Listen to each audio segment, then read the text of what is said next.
Olá pessoal, sejam bem-vindos a mais um Espaço Heráclito. Meu nome é Flávio Ricardo Vassoler e hoje, neste nosso Espaço Heráclito, feito, como vocês sabem, aqui na cidade de Chicago, nos Estados Unidos, nós vamos trazer um debate com o seguinte tema: Fyodor Dostoiévski, um talento cruel? E vocês vão saber que o debate de hoje vai ser feito em relação a um ensaio escrito em 1882, um ano, portanto, após a morte de Dostoiévski, que se deu em janeiro de 1881, ensaio escrito pelo crítico radical Nikolai Mikhailovsky.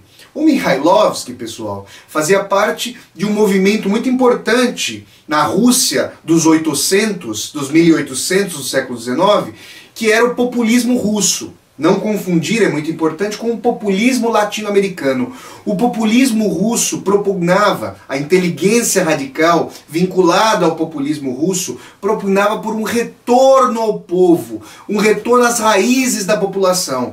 E vale frisar que essa inteligência que almejava justamente a configuração de um novo regime com matizes socialistas, mas um matiz socialista distinto, no caso do populismo, em relação ao socialismo ocidental. Era digamos, um socialismo orgânico, assentado sobre as bases russas do trabalho cooperativo da terra. E esse movimento populista foi muito importante.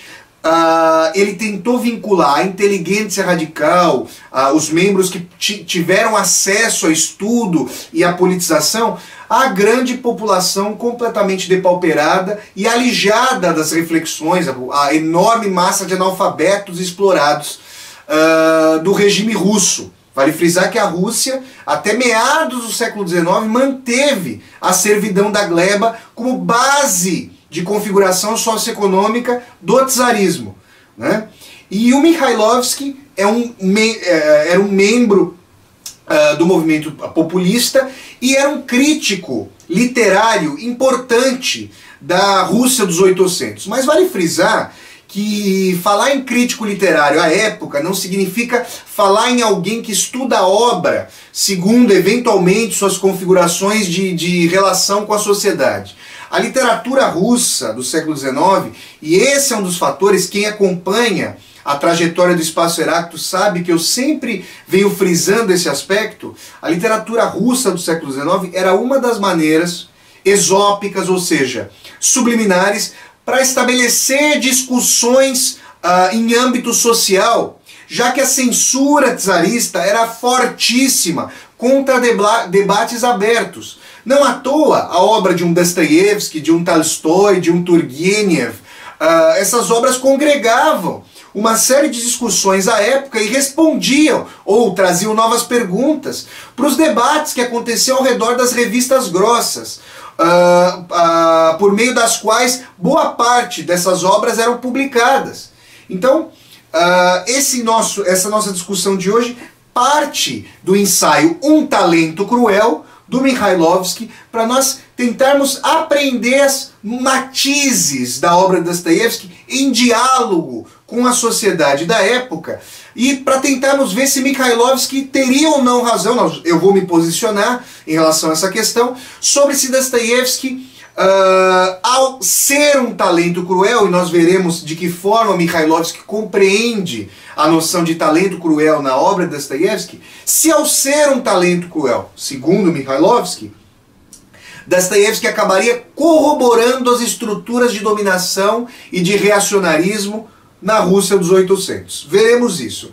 Mas, como os telespectadores do Espaço Heráclito bem sabem, eu começo os programas sempre lembrando a vocês que existem 3 canais por meio dos quais vocês podem assistir a todos os programas que já foram ao ar por esse nosso Espaço Heráclito. São eles: o primeiro, Portal Heráclito, www.portalheráclito.com.br. Quando vocês entram no Espaço Heráclito, na parte superior da página, haverá um link para vídeos. Quando vocês clicarem sobre o link dos vídeos, se abrirão duas abas. A segunda delas diz respeito a Espaço Heráclito. E ali vocês vão encontrar todos os programas dessa nossa trajetória. Vale frisar também, eu gostaria de falar aqui para vocês, que eu estou aqui nos Estados Unidos já há quase 6 meses, cheguei aqui no dia 2 de setembro de 2014, do ano passado, portanto, e ainda tenho 6 meses adiante, minha estada aqui é de 1 ano. E desde que eu cheguei aqui, eu venho publicando textos semanalmente, textos no nosso portal Heráclito, e todos esses textos estão disponíveis na coluna diretamente dos Estados Unidos. Quando vocês entrarem no Espaço Heráclito, vocês vão ver nessa aba superior da página um link para matérias. Quando vocês clicarem sobre esse ícone matérias, vai se abrir, entre as abas que se abrirem, vai se abrir uma aba chamada diretamente dos Estados Unidos. Quando vocês clicarem lá, vocês vão ver todos os textos que foram escritos nas várias cidades aqui que eu visitei. Chicago, sobretudo, Evanston, onde fica a Northwestern University, junto à qual eu venho fazendo minha pesquisa de doutorado aqui nos Estados Unidos, Boston, Nova York, e futuramente já escrevi de Fort Lauderdale, onde vive meu primo Daniel, a quem eu mando um grande abraço,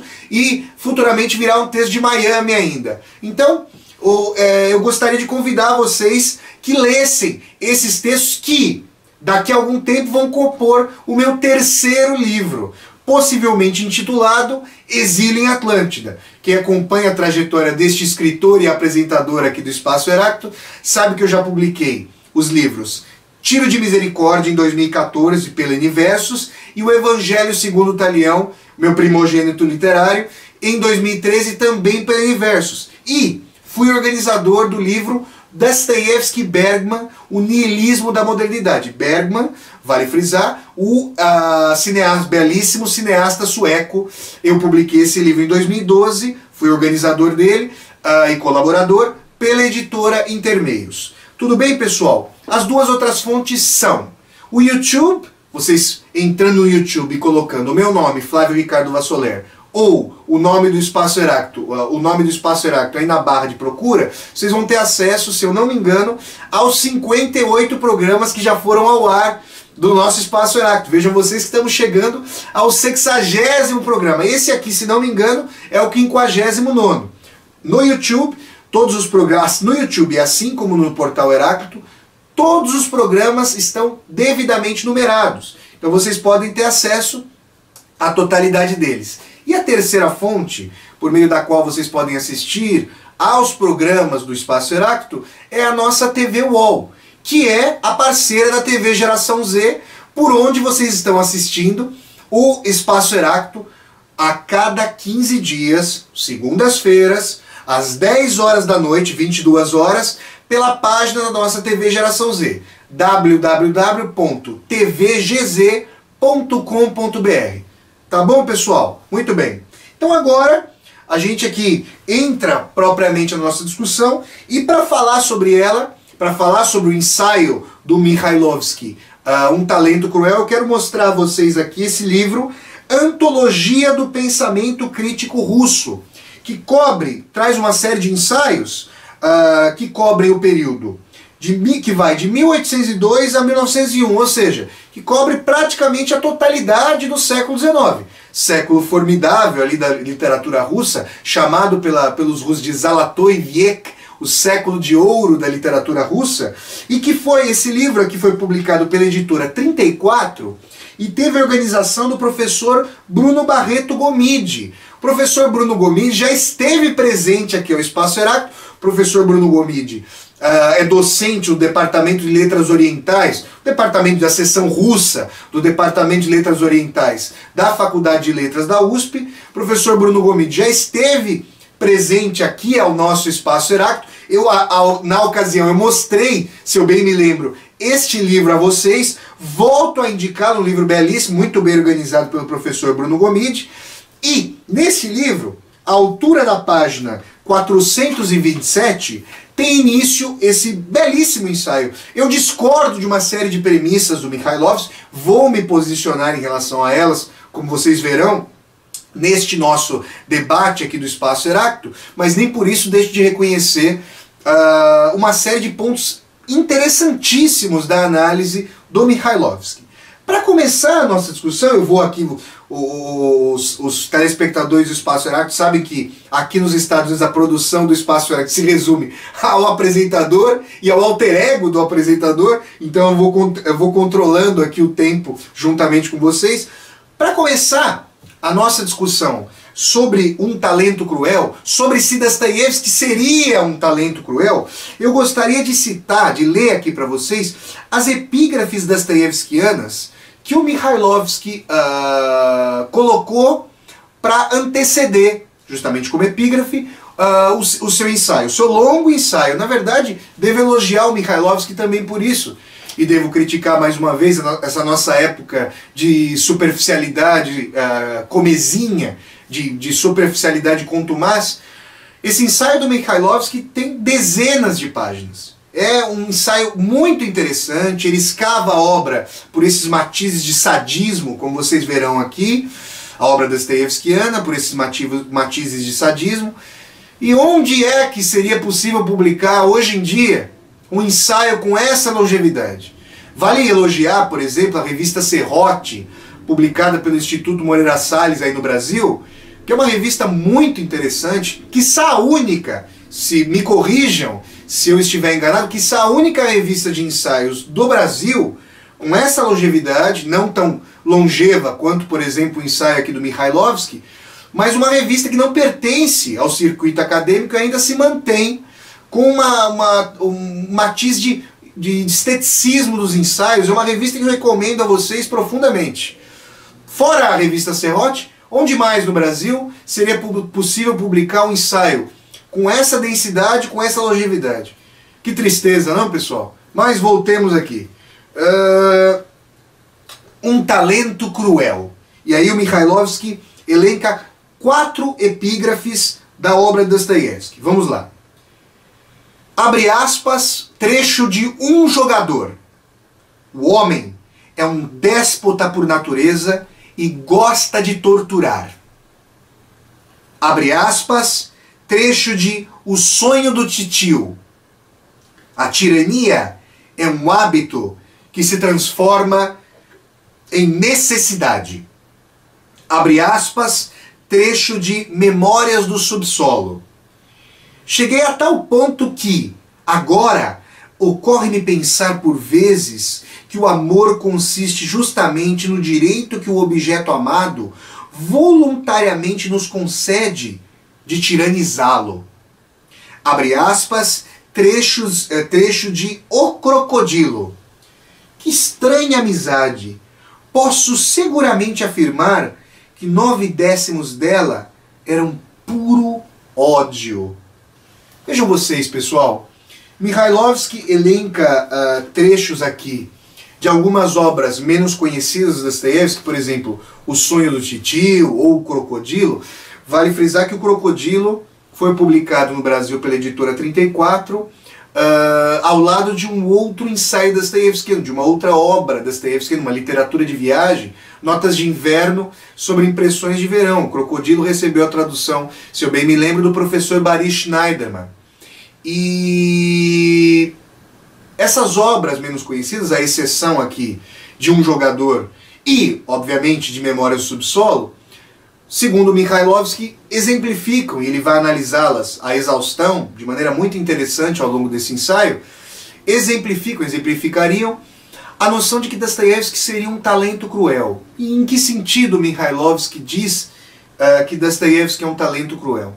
Um talento cruel que consegue perceber os matizes de sadismo, de dominação, de brutalidade, de reprodução da lógica de privilégio ou da tentativa de se tornar um déspota, da lógica de despotismo, nas próprias personagens populares, personagens pobres, personagens pertencentes a estratos mais inferiores, estratos inferiores do funcionalismo público russo à época. É interessante notar que essas personagens, como é, por exemplo, o Homem do Subsolo, ao invés de terem efetiva consciência de classe, ao invés de entenderem a lógica utilitária de transformação radical da sociedade para que elas próprias se beneficiassem, ou para que houvesse um benefício universal para as camadas populares em relação à transformação da sociedade, o que o Mikhailovsky vai dizer que o Dostoiévski faz como um talento cruel é a percepção de que essa ideia de revolução e transformação social é perpassada, é contradita por uma série de matizes encarniçados de dominação que se reproduzem nos próprios dominados.